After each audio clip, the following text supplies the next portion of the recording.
Ever since Benedict XVI's shock resignation, Catholic cardinals have been debating the challenges that the next pope will face and vetting possible candidates for the post, as well as airing rare criticism of the Vatican's opaque bureaucracy. Vatican insiders put Milan Archbishop Angelo Scola in the lead, but short of the two-thirds of the 115 cardinal electors needed to become the new leader of the world's 1.2 billion Catholics. Brazilian Angelo Scola, the charismatic Archbishop of São Paulo and Latin America's best hope, is also seen as in with a chance after the Red Frock Cardinals begin the storied process, cloaked in secrecy, of choosing one of their peers to lead the church. The electors must take a solemn oath of secrecy or face excommunication, though no examples of such a fate appear in the record. In order of protocol, they will approach the lectern and pronounce the formula of the oath one by one, placing the hand on the Bible, Vatican spokesman Federico Lombardi said. Some 90 staffers including cooks, drivers and security guards who will work around the conclave from Tuesday took the same oath already on Monday. Cardinal Tarcisio Bertone, in his capacity as the Vatican Camerlengo, or Chamberlain, oversaw the ceremony in the Vatican's Bologna Chapel. Lombardi said some 5,600 media professionals have been accredited to cover the event, which kicks off with a grand mass co-celebrated by the cardinals in St. Peter's Basilica on Tuesday at 0900 GMT to invoke divine assistance in their deliberations. Lombardi described a complex protocol by which the cardinals, all 115 of whom were appointed by Benedict or his predecessor John Paul II, will later file into the Sistine Chapel.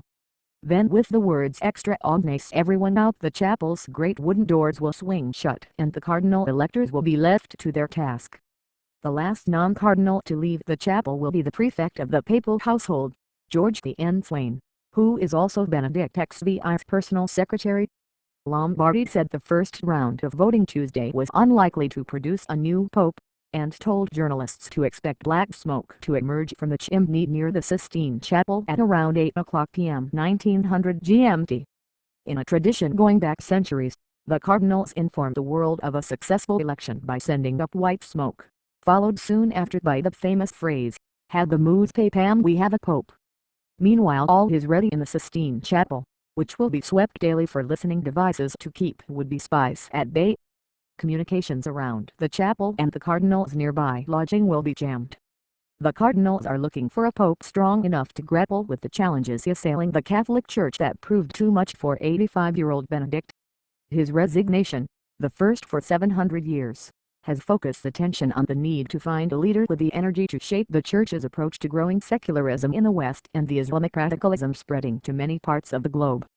Cardinals have expressed a desire for a more vigorous, pastoral figure to deal with the relentless scandals over sexual abuse by pedophile priests and cover UPS by superiors that have rocked the Catholic Church. Critics would say the most important piece of unfinished business is cracking down on bishops who protect pedophile priests, said Vatican expert John Allen of the National Catholic Reporter. The Vatican now has tough policies against priests who abuse, but it does not have equally tough policies for bishops, Allen told AFP. The cardinals also want a man who can reform the Roman Curia, the central government of the Catholic Church, which has been beset by the intrigue laid bare in documents leaked by Benedict's butler last year. While Canadian Mark Aoulis has attracted attention as the powerful prefect of the Congregation of Bishops, Scola was thronged by photographers and cameramen when he celebrated Mass in the Church of the 12 Holy Apostles on Sunday. Scola, 71, the hardliner cut from the same cloth as Benedict, the German-born archconservative Joseph Ratzinger, has the advantage of not being associated with the tarnished Vatican bureaucracy.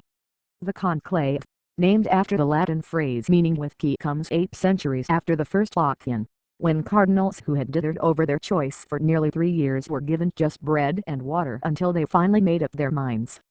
Another leading contender, according to Italian media, is American prelate Timothy Dolan, even though the cardinal told one interviewer that anyone mentioning him as a candidate must be smoking marijuana.